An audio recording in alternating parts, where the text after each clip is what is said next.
Сәлеметсіздер ме? Менің арнама қош келдіңіздер. Бүгін тағы бір сөз табы есімдік туралы өтетін боламыз. Оның түрлері және жіктелу туралы айтатын боламын. Алда талай қызықты тақырыптарды өткізіп алмау үшін менің арнама тіркеліп алыңыздар. Всем привет! Сегодня пройдем местоимение, еще одну часть речи. Давайте начнем наш урок.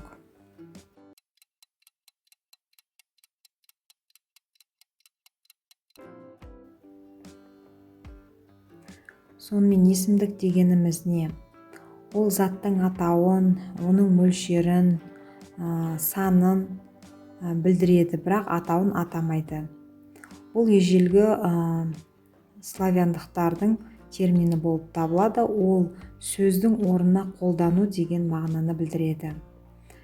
Итак, узнаем, что такое местоимение. Местоимение – это самостоятельная часть речи, которая указывает на предметы, признаки, количество, но не называет их конкретно. Происхождение слова местоимение. Сначала выясним, что означает термин местоимение. Это слово заимствовано из старославянского языка. В этом древнем языке оно было создано по образцу греческого слова антонимия, которое возникло способом сложения слов анти, что значит вместо, и онима, который переводится как имя. В старославянском языке этот термин был образован слиянием сочетания слов вместо имени с помощью суффикса «и», а начальное его исчезло в результате фонетических процессов. Так появилось местоимение. Есімдіктер үш жақта және көпше-жекеше түрде болады. Сөйлемде бастауыш, немесе толықтауыш, пысықтауыш болуы мүмкін. Местоимения имеют 3 лица и 2 числа. Например, первое лицо «я», «мы», второе лицо «ты», «вы» и третье лицо «он», «она», «оно», «они». И в предложении могут быть подлежащим, дополнением, обстоятельства. Есімдіктерге мысал келтіріп көрек. Итак, приведем примеры. Почтовый голубь может лететь много часов подряд. Он возвращается в свою голубятню из любого места. Здесь мы используем вместо слова «голубь» местоимение «он». В смешанных лесах живут многие птицы. В наших лесах живет филин, одна из самых крупных сов мира. Здесь тоже вместо смешанных лесах используем местоимение в наших лесах. И третье предложение. 3 ягоды лежит на тарелке. Сколько ягод лежит на тарелке? Здесь мы использовали вопросительное местоимение. Орыс тілінде етістіктің 3 түрін ажырататын боламыз. Ол зат есімді есімдіктер, сын есімді есімдіктер, сан есімді есімдіктер. Және оның разрядтары болады. Местоимение обладает уникальной способностью замещать слова в других частей речи. С точки зрения различают 3 группы. Первое. Местоимения существительные, которые отвечают на вопросы «кто», «что». Я, ты, некто, кто-то, что, что-либо. Второе – это местоимения прилагательные, которые отвечают на вопросы «какой», «чей», «который». Например, «наш», «твой», «чей-то». И третье – местоимения числительные, которые отвечают на вопрос «сколько». Например, «столько», «несколько», «столько-то». И как любая самостоятельная часть речи, местоимение обладает набором определенных морфологических признаков, одним из которых укажем разряд. Мына кестеде есімдіктің түрлері көрсетілген. Оқып көрсеңіздер болады. Здесь написаны все разряды местоимения. Первое – это личные местоимения. К ним относятся местоимения я, ты, мы, вы, он, она, оно, они. Например, я подошла к окну, у меня зазвонил телефон. Здесь местоимение я и у меня. Второе – это возвратные местоимения. Себя. Например, посмотри на себя в зеркало. Кошки способны жить сами по себе. И третий разряд – это притяжательные местоимения. Мой, твой, наш, ваш, свой. Например, твое мнение мне известно. Его лицо стало грустным. Здесь местоимение твое, его. Следующий разряд – это вопросительные местоимения. Кто, что, какой, каков, который, чей, сколько. Например, кто стучится в дверь? У чьего окна сидят голуби? Сколько яблок на столе? Следующий разряд – это относительные местоимения. Кто, что, какой, каков, который, чей, сколько. Не могу понять, что могло их так задержать. Вот дом, в стенах которого прошло мое детство. Здесь местоимение «что» и «которого». Следующий разряд – это отрицательные местоимения. Никто, ничто, некого, нечего, никакой, ничей, нисколько. Здесь образуется с помощью приставки «ни» и «не». Никто не ответил мне. Некого теперь спросить об этом. Никакой ошибки тут нет. Здесь местоимение никто, никого, никакой. Следующий разряд местоимений – это неопределенные местоимения. Например, некто, нечто, некоторый, кто-то, сколько-то, что-либо, какое-кто, какой-то, какой-либо, кое-какой, чей-то, чей-нибудь. Обозначает неопределенность. Например, кто-то пел песню. Чей-то голос послышался во дворе. Помет чем-нибудь саженец. Следующий разряд – это определенные местоимения. Сам, самый, каждый, любой, всякий, целый, иной, весь, другой. Например, другой путь предстоит нам. Завтра все покажется иным. Здесь местоимение другой и все. И нам. Последний разряд – это указательные местоимения. Этот, тот, такой, таков, тот-то, такой-то, столько, сколько-то. Затем, например, затем домом кафе. Указывает затем. Столько радости было в ее глазах. Суть вопроса такова, что лучше решить его вместе. Еще можете посмотреть мое видео «Указательные местоимения». Этот, это, эти.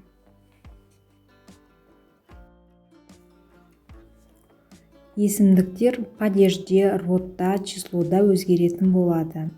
Алайда кейбір есімдіктер отрицательные местоимения некто, нечто. Притяжательные местоимения его, ее, их. Бұлар өзгермейді. Ал указательные местоимения таков және вопросительное местоимение каков олар тек род пен числода ғана өзгеретін болады. Местоимение обладают непостоянными признаками падежа, рода и числа. Все местоимения изменяются по падежам, кроме нескольких несклоняемых слов. Например, отрицательные местоимения «некто», «нечто».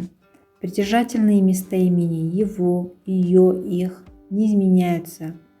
Указательные местоимения «таков» и вопросительные местоимения «каков» изменяются только по родам и числам. Например, «каков вопрос», «какова действительность», «таково решение», «таковы указания», «каков мастер», «какова работа», «какое содержание», «каковы итоги». Мына кестеден біз личные местоимениялардың қалай жіктелетінін көретін боламыз. Здесь мы узнаем, как склоняются личные местоимения в единственном числе и во множественном числе. Например, в именительном числе я, ты, он, она, оно, мы, вы, они. В родительном падеже меня, тебя, его, ее, нас, вас, их. Здесь местоимения, личные местоимения «я» изменяются полностью в корне. Поэтому мы говорим, что местоимения «я» имеют суплетивные формы. В дательном падеже мне, тебе, ему, ей, нам, вам, им. В винительном падеже меня, тебя, его, ее, нас, вас, их. В творительном падеже мной, тобой, им, ею, нами, вами, ими. И в предложном падеже обо мне, о тебе, о нем, о ней, о нас, о вас, о них. Ал мына кестеден сын есімді есімдіктердің қалай жіктелетінін көре аламыз. Здесь мы узнаем, как склоняются местоимения прилагательные, имеющие непостоянные признаки рода и числа. Например, в именительном падеже мой, в женском роде моя, в среднем роде мое, во множественном числе мои.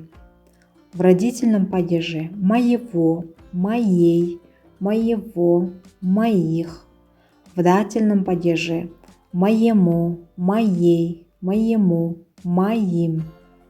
В винительном падеже мной, моего. Мой для неодушевленных, моего для одушевленных. Мою. И в среднем роде так же, как и в мужском роде. Мои, моих. В творительном падеже моим, моей, моим, моими. И в предложном падеже о моем, о моей, о моем, о моих. Ал сан есімді есімдіктер тек қана падеждерде жіктелетін болады. Местоимения числительные изменяются только по падежам. В именительном падеже сколько, столько. В родительном падеже скольких, стольких. В дательном падеже скольким, стольким. В винительном падеже сколько, столько. В творительном падеже сколькими, столькими. В предложном падеже о скольких, о стольких. Сөйлемде есімдік кез келген сөйлем мүшесі бола алады. Синтаксическая роль местоимений в предложении довольно разнообразна. Местоимения могут являться любым членом предложения по той причине, что они замещают слова разных частей речи.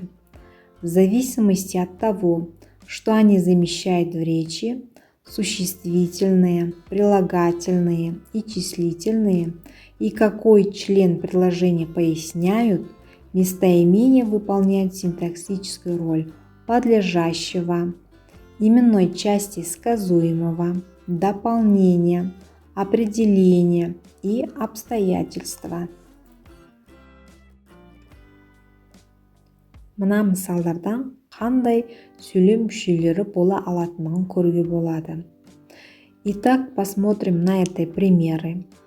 Я хочу поесть. Здесь местоимение «я» подлежащее. Это он. Он здесь сказуемые. Алина моя сестра. Здесь местоимение «моя» играет роль определения. Мама спрашивал о нем. О нем, о ком? Дополнение. На земле столько листьев, что чувствуется осенняя пора. Столько. Сколько? Обстоятельства. Теперь подведем итоги нашего урока. Выполните это упражнение. Поставьте местоимение вместо точек и назовите, к какому разряду относится.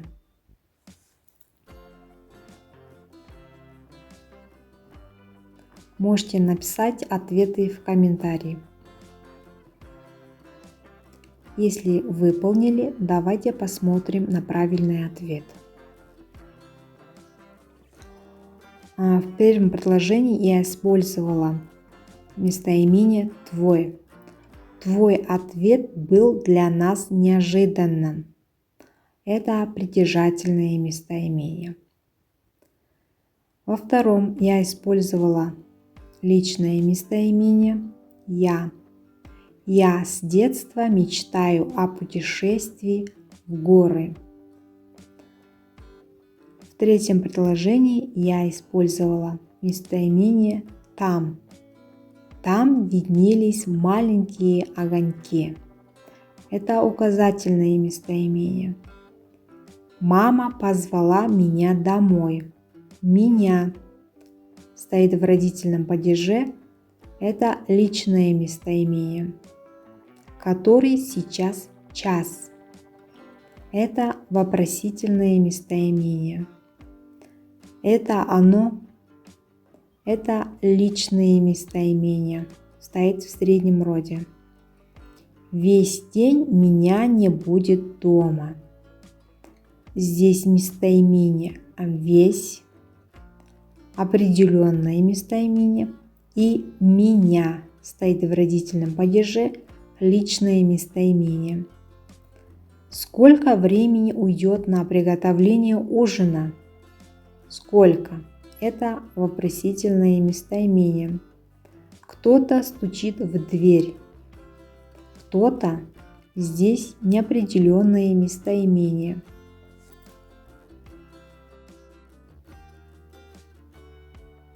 Сегодня вы на уроке узнали, что такое местоимение, на какие вопросы отвечает и какие роли играет в предложении. Какие виды и разряды есть у местоимения. Чтобы не пропустить мои уроки, подписывайтесь на мой канал, пишите в комментарии, какую тему на следующем уроке вам рассказать. До следующего урока. До свидания.